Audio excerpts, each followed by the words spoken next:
Dealing with cash receipts is an area that candidates often do incorrectly in their assessment.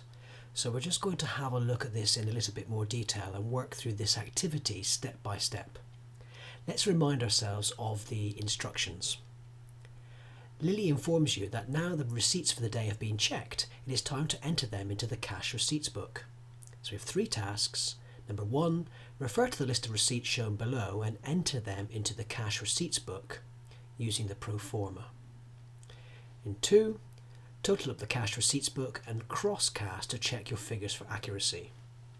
And task 3, the next stage in the process involves posting the total amounts to the general ledger and the individual totals to the sales ledger.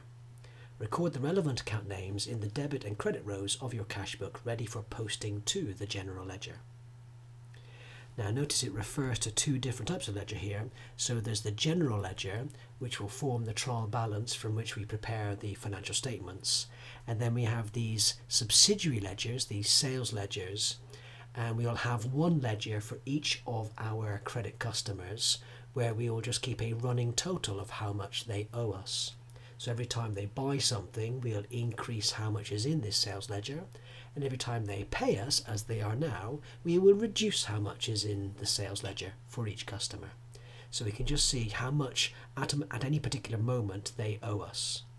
Whereas the general ledger just shows the total amount that all customers owe us, which we enter as a single number in our financial statements. So here's the summary of the receipts, and there's quite a bit of information here shown in this small table. So you can see that we've got the date provided, the name of the customer, an account number, how much they've actually paid us, how they've paid us, and if relevant, if they've taken advantage of a prompt payment discount by paying us quicker than they might have done. So what we've got to do is analyse all this information and pick out what we need. Now, one of the key things we've got to do is understand which of these are credit transactions and which of these are cash transactions. So we can see if we look at the payment method that they're paying by different ways and see somebody's paid by cash, but that is not actually the key part of whether it's a credit customer or a cash customer. So first of all, let's remind ourselves what is the difference between them. So for a credit transaction, that's where the customer will receive their goods and we'll invoice them when they receive the goods, but they will pay for them later. Whereas for a cash transaction, they receive the goods and pay for them at the same time as receiving the goods. Now, why do we care about this? Well, it's all about the VAT. Because according to the VAT regulations, the tax date is the date that the goods are received, not when the cash is paid. So we've got to identify when is the receipt of goods, and that's when we need to calculate the VAT. So what you needed to do is look at this table and identify which of these are the cash transactions and which of them are the credit transactions. And it's got nothing to do with how they actually pay, it's about when they pay. So it could be that someone receives their goods and they pay with cash 30 days later, or they could pay with check 30 days later, or by backs 30 days later. It would still be a credit customer because they're paying later. How they pay isn't relevant. And similarly, for a cash transaction, they're paying on delivery, and again, they could pay by cash on delivery, they could pay by check on delivery. Okay, so the payment method is really a bit of a distraction. We don't really need to worry too much about that. So which of these are the credit transactions? Well, we can see that for 2 of the customers, they've taken a prompt payment discount. So those must be credit transactions because we've given them the goods, we can say they can pay later, but they've paid more quickly than they could do, and they've taken a discount for doing that. So these must be credit transactions because they've been given time to pay. But that's one factor we can look at, but the other thing, and the key one really, is that they have account numbers. So we can see that 3 of the customers have an account number, and if they have an account with us, it means that we've offered them credit terms. So for our credit transactions, we have these 3 customers, these 3 transactions where they have an account number. Whereas for our cash transactions, we have these 2 transactions.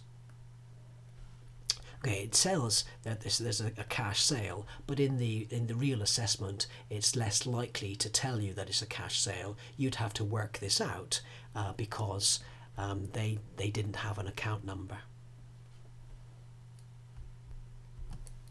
So with no account number, it means that we've not given them credit terms. They have to pay up front. And if they're paying now and they're receiving the goods now, then we're also going to create the invoice now, and therefore we're going to calculate the VAT now as well. Whereas for the credit transactions, the VAT was calculated a while ago when we issued the invoice, which was when we delivered the goods to them.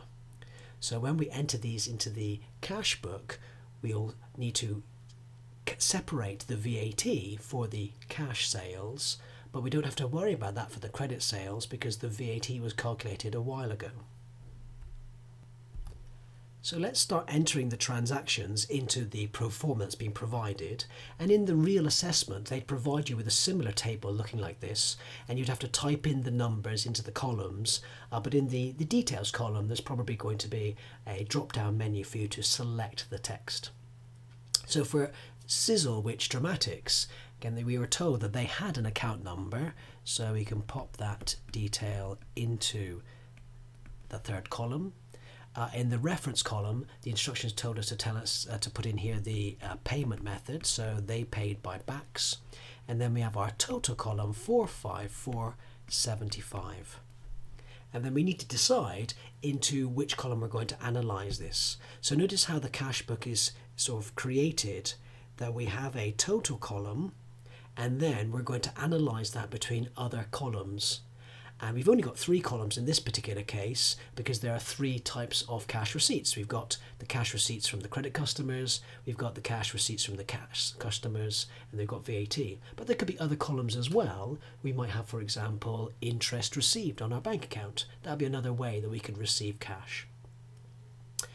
So this is a credit customer, isn't it, on the 1st of October, and if it's a credit customer, it means that we calculated the VAT when we issued the invoice, which was a while ago, so it's not today when we receive the cash, so we don't have to worry about VAT now, but we do need to put this into the receivables column. So this customer is simply paying off some of their account, they're paying off some of how much they owe us, so we can put that into the receivables column.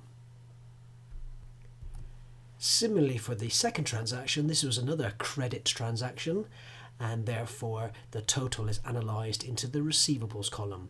We don't have to worry about VAT because VAT was calculated when the invoice was issued a while ago when we delivered the goods.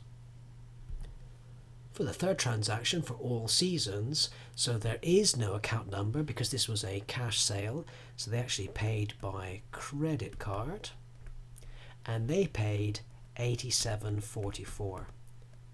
Now what we need to decide now is where we're going to analyse this. So this was a cash transaction, so therefore we issued the invoice today and we need to calculate the VAT today. So we've got the $87.44, that's the gross total, and to work out the VAT we need to divide by 6. And so the VAT will be $14.57. Remember to round down because HMRC works out VAT and rounds in our favour. So we put $14.57 there, and then the cash sale is just the difference between the total and the VAT, which is the $72.87. That's the net amount.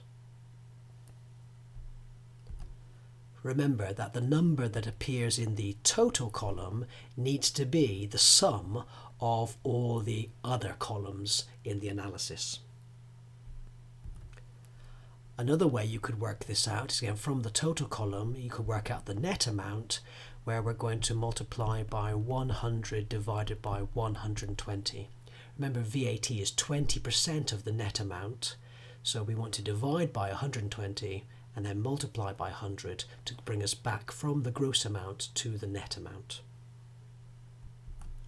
Next we have Blossom Roosevelt. Again, they've got an account number, so this is a credit transaction, so we can analyse this into the sales ledger control account column.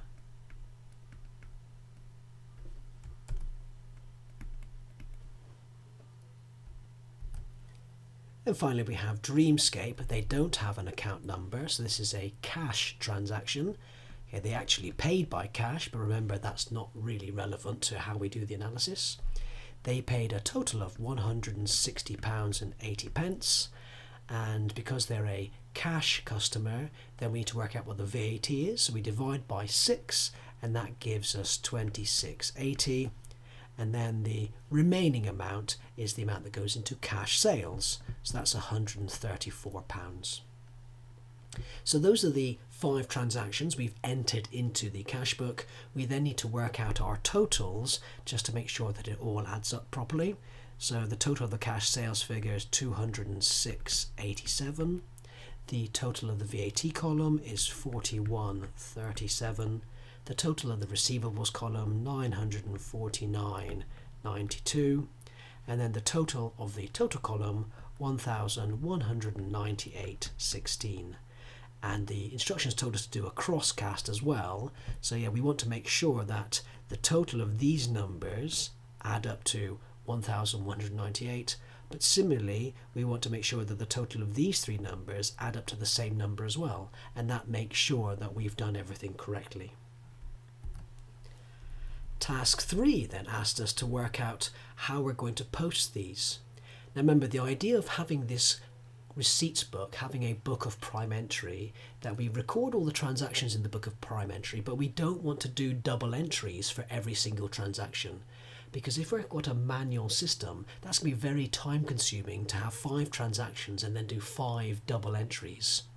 So what we're going to do is that we would work out the total for each week or total for each month, and we would perform a double entry only on the totals. So we've got 5 transactions here, but we're only going to do 1 journal, 1 double entry.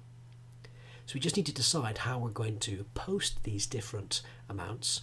So for the first number, the 1198, so we're going to debit the bank T account in the general ledger.